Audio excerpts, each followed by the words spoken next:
اگلا سوال بہن المدہ شکیل کا ہے جو کہ کانپور سے بلانگ کرتی ہیں اور اسٹوڈنٹ ہیں، اور ان کا کویشچن ہے اسلام میں فیمنزم کی وضاحت کریں۔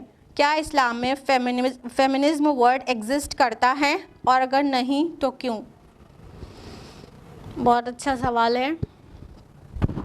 بہن کا سوال ہے کہ کیا اسلام میں فیمنزم ورڈ ایگزسٹ کرتا ہے اور اگر نہیں کرتا تو کیوں؟ فیمنزم ورڈ ایگزسٹ کیوں نہیں کرتا؟ سبحان اللہ۔ سب سے پہلے ہمیں جاننا چاہیے کہ فیمنزم کا معنی کیا ہوتا ہے۔ What does feminism mean? Feminism کیا ہے؟ Feminism is the belief of social, economic and political equality of sexes, یعنی مین ویمن ایکوالٹی کی جو بلیف ہے اس کو فیمنزم کہا جاتا ہے۔ یہ اس کی اوریجن ہے، یہ ویسٹرن ہے اور لیٹ 19th اور ارلی 20th سینچری میں یہ فیمنزم کے بلیف، یہ تھاٹ یہ سٹارٹ ہوئی ہے اور پھر اب یہ تو گلوبل ہو گیا ہے فیمنزم کی فلسفی، فیمنزم کا فنڈا۔ آپ کا سوال یہ ہے کہ کیا اسلام میں فیمنزم ورڈ ایگزسٹ کرتا ہے؟ سسٹر، اگر فیمنزم ورڈ کو قرآن اور حدیث میں دیکھیں گے اور اس کو عربی زبان میں ٹرانسلیٹ کریں گے تو ورڈ بنے گا النسویہ، النسویہ۔ تو یہ ورڈ النسویہ قرآن میں اور حدیث میں کہیں ایگزسٹ نہیں کرتا ہے۔ فیمنزم ورڈ قرآن حدیث میں اسلام میں کہیں بھی ایگزسٹ نہیں کرتا ہے۔ اب آپ کا سوال ہے کہ کیوں ایگزسٹ نہیں کرتا؟ بھائی فیمنزم تھاٹ تو ایک بہت معروف تھاٹ اور بہت زیادہ جیسے ریکوائرڈ ہے خواتین کے لیے، ایسا سوچا جائے تو آپ کو آج ہم بتائیں گے کہ فیمنزم ورڈ جو ہے اس سے اسلام بہت زیادہ سپیریئر ٹیچنگز دیتا ہے۔ دیکھیے جو یہ ویسٹرن تھاٹ ہے، جو ویمنس لبرلائزیشن اور ویمن امپاورمنٹ، فیمنزم، مین ویمن ایکوالٹی، یہ کچھ بھی نہیں ہے بلکہ یہ خواتین کو ایکسپلائٹ کرنے کا ایک ذریعہ ہے۔ آرٹ اینڈ کلچر کے نام پر اور ویمنس لبرلائزیشن کے نام پر ویسٹرن ورلڈ میں خواتین کو ایکسپلائٹ کیا جا رہا ہے، ان کا استحصال کیا جا رہا ہے، ان کا جنسی استحصال کیا جا رہا ہے، ان کو لوٹا جا رہا ہے، انہیں برباد کیا جا رہا ہے اور وہ سمجھ بھی نہیں رہی ہے۔ اور یہ فیمنزم میں پڑھ کر وہ سوچتی ہے کہ مطلب ہر جگہ وہ ایکول رائٹس اس کو نہیں مل رہے، خصوصاً لوگوں کا ٹارگٹ رہتا ہے کہ اسلام میں ایکول رائٹس نہیں ملے ہیں۔ ذرا آپ جان لیں کہ خواتین کے جو رائٹس ہیں وہ اسلام سے کے علاوہ باقی دنیا میں کب پہچانے گئے اور کس انداز میں پہچانے گئے۔ ارلی 20th سینچری میں تک بھی یورپ میں خواتین کو ووٹ دینے کا حق حاصل نہیں تھا، اور خواتین کو برطن میں اور یورپ میں آزادی سے اپنی پراپرٹی بیچنے اور خریدنے تک کا حق اس کو 19th سینچری تک بھی حاصل نہیں تھا۔ 1870 میں پہلی بار برطن میں خواتین کو یہ حق دیا گیا کہ وہ اپنی پراپرٹی بنا اپنے گھر کے میل پرسن کے کنسنٹ سے وہ خرید اور بیچ سکتی ہے۔ یہ اتنا لیٹ، یعنی اسلام سے 1300 سال کے بعد ان کا ذہن جاتا ہے وین ویمن ایکوالٹی کی طرف۔ لیکن آپ جان لیں کہ اسلام خواتین کے بارے میں کیا کہتا ہے اور ایکوالٹی کے بارے میں کیا کہتا ہے اور خواتین کے حقوق کس طرح متعین کرتا ہے۔ اللہ کے رسول صلی اللہ علیہ وسلم کی حدیث ہے، مشکات المصابیح میں ترمذی کے حوالے سے درج ہے، جلد نمبر 2 حدیث نمبر صفحہ نمبر 971 میں اللہ کے رسول صلی اللہ علیہ وسلم فرماتے ہیں، تم میں سے سب سے اچھا وہ ہے جو اپنے گھر والوں کے ساتھ اچھا ہے۔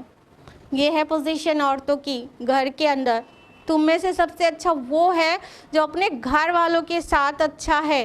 اسلام نے مرد کو باؤنڈ کیا، اس کو اچھا تب بتایا جب وہ اپنی بیوی کے ساتھ اچھا ہے، اور اللہ سبحانہ تعالیٰ نے فرمایا سورہ نساء سورہ نمبر 4 آیت نمبر 19 میں وَعَاشِرُوهُنَّ بِالْمَعْرُوفِ فَإِنْ كَرِهْتُمُوهُنَّ، اور ان کے ساتھ معروف طریقے سے، بھلے طریقے سے، عمدہ طریقے سے گزر بسر کرو، چاہے وہ تمہیں ناپسند ہو، اور ممکن ہے تمہیں ایک چیز ناپسند ہو اور اللہ نے اس میں خیر کثیر رکھ چھوڑا ہو۔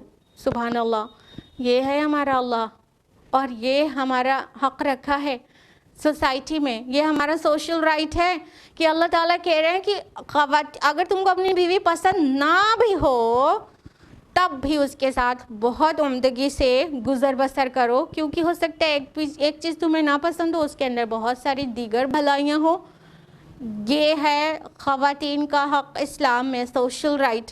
اللہ تعالیٰ نے فرمایا سورہ بقرہ سورہ نمبر 2 آیت نمبر 187 میں ہن لباس لکم وانتم لباس لہن، وہ تمہارا لباس ہے اور تم ان کا لباس ہو۔ سبحان اللہ، کتنی پیاری بات۔ اللہ تعالیٰ نے مرد و خواتین کو ایک دوسرے کے لیے، شوہر اور بیوی کو ایک دوسرے کے لیے لباس کہا۔ لباس وہ سب سے قریبی چیز ہوتا ہے جسم سے، جس کے اور جسم اور لباس کے درمیان کوئی رکاوٹ نہیں ہوتی، کوئی پردہ نہیں ہوتا، کوئی بیچ میں کچھ بھی حائل نہیں ہوتا۔ تو مرد و خواتین ایک دوسرے سے اتنے قریب، اتنے خاص ہیں، اور لباس کا کام ایک دوسرے کے عیبوں کو ڈھکنا، جسم کے عیبوں کو ڈھکنا بھی ہوتا ہے۔ تو مرد و خواتین ایک دوسرے کے عیب کو ڈھکنے والے، ایک دوسرے کے لیے سب سے اسپیشل ہیں۔ یہ پوزیشن ہے عورت کی، ہن لباس لکم، وہ تمہارا لباس ہے۔ مرد کو کہا جا رہا ہے وہ تمہیں زینت دیتی ہیں، لباس کا کام زینت دینا بھی ہوتا ہے نا، تو بیوی کو کہا جا رہا ہے وہ تمہیں زینت دیتی ہے۔ سبحان اللہ۔ اللہ کے رسول صلی اللہ علیہ وسلم کی حدیث ہے، ابو داؤد جلد نمبر 1 کتاب الطہارہ باب نمبر 97 حدیث نمبر 236۔ اللہ کے رسول صلی اللہ علیہ وسلم نے فرمایا النساء شقائق الرجال، عورتیں مرد کا شقیقہ ہیں۔ شقیق یا شقیقہ ایسی چیز کو کہتے ہیں جو کوئی چیز کا درمیان سے پھاڑ دیا جائے تو دو الگ الگ حصوں میں بڑھ جائے تو ایک حصہ شقیقہ کہلائے گا یا شقیق کہلائے گا۔ تو اللہ کے رسول صلی اللہ علیہ وسلم نے عورتوں کو مرد کا شقیقہ بتایا ہے۔ یہ سب سے صحیح اور کریکٹ حیثیت ہے عورت کی، جس کی تعبیر کی گئی ہے حدیث کے الفاظ میں، شقیقہ ہے، مرد کا آدھا حصہ ہے، بیٹر ہاف جس کو کہہ سکتے ہیں، اور نصف انسانیت جس کو کہہ سکتے ہیں۔ تو اسلام نے یہ پوزیشن دی ہے عورت کو، اسلام نے یہ پوزیشن دی ہے عورت کو۔ اور پاک دامن عورتوں کو جو لوگ بہتان لگائیں، اس کے متعلق قرآن حکیم میں سورہ نور سورہ نمبر 24 آیت نمبر 4 میں اللہ تعالیٰ نے فرمایا کہ جو لوگ پاک دامن عورتوں کو بہتان لگاتے ہیں ان کو 80 کوڑے مارو اور ان کی گواہی کبھی قبول نہ کرو۔ سبحان اللہ، ایک عورت کو اتنا پروٹیکشن دیا گیا اسلام میں، اس حد تک پروٹیکشن۔ اور صرف اتنا ہی نہیں، عورت تو ایک پوزیشن میں جا کے مرد سے بھی اوپر پہنچ جاتی ہے۔ آپ ایکوالٹی کی بات کرتی ہیں، ہم تو بتانے جا رہے ہیں آپ کو کہ عورت تو ایک پوزیشن میں مرد سے بھی اوپر ہے۔ اللہ کے رسول صلی اللہ علیہ وسلم کی حدیث ہے، صحیح بخاری جلد نمبر 3 کتاب الادب حدیث نمبر 911۔ ایک شخص رسول اللہ صلی اللہ علیہ وسلم کے پاس آتے ہیں اور کہتے ہیں یا رسول اللہ، میرے حسن سلوک کا سب سے زیادہ مستحق کون ہے؟ تو رسول اللہ صلی اللہ علیہ وسلم فرماتے ہیں تمہاری والدہ، تمہاری ماں۔ پوچھتے ہیں اس کے بعد کون؟ پھر رسول اللہ فرماتے ہیں تمہاری والدہ۔ پھر وہ پوچھتے ہیں اس کے بعد کون؟ پھر رسول اللہ صلی اللہ علیہ وسلم فرماتے ہیں تمہاری ماں۔ پھر پوچھتے ہیں اس کے بعد کون؟ تو پھر رسول اللہ صلی اللہ علیہ وسلم چوتھی بار میں فرماتے ہیں تمہارا والد۔ اب دیکھیے کہ جب ایک عورت ماں بنتی ہے تو اس کا رائٹ اس قدر ریز ہو جاتا ہے کہ وہ مرد سے بھی اوپر نکل جاتی ہے، ذرا سا نہیں بلکہ فرسٹ پوزیشن پہ بھی وہی ہے، سیکنڈ پوزیشن پہ بھی عورت ہے، تھرڈ پوزیشن پہ بھی عورت ہے، جبکہ وہ ماں ہے۔ چوتھے نمبر پہ پوزیشن آتی ہے ایک مرد کی۔ یہ ہے اسلام۔ ایکول رائٹس کی بات کرتے ہیں, فیمنزم کی بات کرتے ہیں, ایکول رائٹس, ایکول نہیں, اس پوزیشن پہ تو عورت کو مرد سے بھی اوپر کر دیا گیا, ذرا سا نہیں 3 گنا اوپر کر دیا گیا. سبحان اللہ. بات سمجھنے کی یہ ہے کہ کوئی پوزیشن ایسی ہے جہاں پر مرد اوپر ہے, جیسے کہ اللہ تعالیٰ نے فرمایا سورہ نساء سورہ نمبر 4 آیت نمبر 34 میں, الرجال قوامون علی النساء, مرد عورتوں پر قوام ہے. تو ہیڈ آف دا فیملی مرد ہے, تو یہ وہاں پہ اس کی پوزیشن اوپر ہے. لیکن غور کرنے کی بات یہ ہے کہ خالی مرد اوپر ہے, قوام ہے, خالی لیڈرشپ کرنے کے لیے نہیں اور باقی گھر کے باقی ممبرز پہ ظلم کرنے کے لیے نہیں, بلکہ وہ قوام ہے تو اس کی ذمہ داری بھی زیادہ ہے, ذمہ داری بھی اتنی ہی زیادہ ہے. اس کو عورت کو پروٹیکشن دینا ہے, اس کو عورت کو نان نفقہ دینا ہے, کھانا پینا, کپڑا, فوڈ, شیلٹر, ایوری تھنگ ساری مرد کی ذمہ داری ہے. اور اسلام میں خواتین کو کوئی بھی فائنینشیل آبلیگیشن نہیں ہے.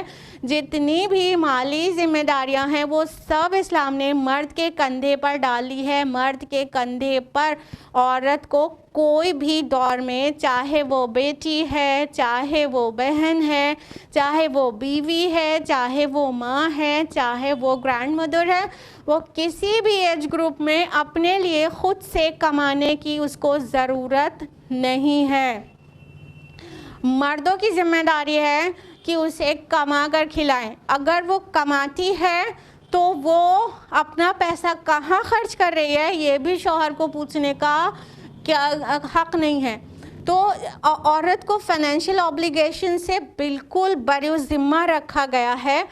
اور مین ویمن ایکوالٹی کی بات کرتے ہیں تو غور کرنے کی بات یہ ہے کہ کچھ جگہ عورت اوپر ہو جاتی ہے اسلام میں, کچھ جگہ مرد اوپر ہو جاتا ہے, اور آن ٹوٹل آتے ہیں پھر ایکول. یعنی اسلام میں جو رائٹس دیے گئے ہیں وہ ایکول تو ہیں بٹ آئیڈینٹیکل نہیں ہیں. وہ مساوی تو ہیں پر یکساں نہیں ہے. بات کو سمجھنے کی ضرورت ہے. جو لوگ کہتے ہیں کہ عورت کو اسلام میں دبایا جاتا ہے اور فیمنزم کا کانسیپٹ اسلام میں کیوں نہیں ہے, تو دیکھیے اگر عورت کو فائنینشیل آبلیگیشن ہے ہی نہیں, وہ اپنے سے کمانے جانا ہی نہیں ہے, تو اس کی خود کی سیفٹی ہے نا, اس کی خود کی آسانی ہے نا, اس کو باہر دنیا میں جا کے دھکے کھانے کی ضرورت نہیں پڑتی ہے نا, باہر کی تلخیاں برداشت کرنے کے لیے مرد ہے نا. ہاں. اور جب فیمنزم میں جب مین ویمن ایکوالٹی کی بات ہوتی ہے تو پھر یہ ایکوالٹی اس طرح کی بھی ہونی چاہیے پھر کہ جو میل فیمیل ریسلرز آپس میں ریسلنگ کریں, اور باکسرز میل فیمیل آپس میں باکسنگ کریں, اور کرکٹ ٹیم کیوں الگ ہے خواتین کی, کیوں الگ ہے مردوں کی, اور فٹ بال ٹیم مرد خواتین کی الگ الگ کیوں ہے. اگر ایکوالٹی کا یہ مطلب ہوتا ہے تو پھر جتنے سپورٹس ہیں وہ مرد خواتین کے آپس میں ایک دوسرے سے ہونا چاہیے. تو اب آپ کہیں گے نہیں وہ خواتین نازک ہے نا, وہ کمزور ہے نا باڈیلی, وہ نازک ہیں, ڈیلیکیٹ ہیں, تو اس وجہ سے ان کو نہیں کر سکتے, ان کے اوپر وہ مطلب مرد کے ساتھ وہ نہیں فائٹ کر سکتی. اور مرد کی کیوں الگ ریلویز میں, عورت کی کیوں الگ ہے, کیونکہ وہ ڈیلیکیٹ ہے, اور ٹرین میں اس کا انتظام الگ کیوں ہے, ایکول ہے نا, تو سب جگہ ایک ساتھ رہیں, نہیں وہ ڈیلیکیٹ ہے. That's the point I want to explain it, کہ اللہ تعالیٰ نے مرد اور عورت کو یکساں نہیں بنایا ہے. They are different physically, physiologically, intellectually, psychologically and many more. عورت مرد ایک دوسرے سے کئی ایسپیکٹ سے الگ الگ ہیں.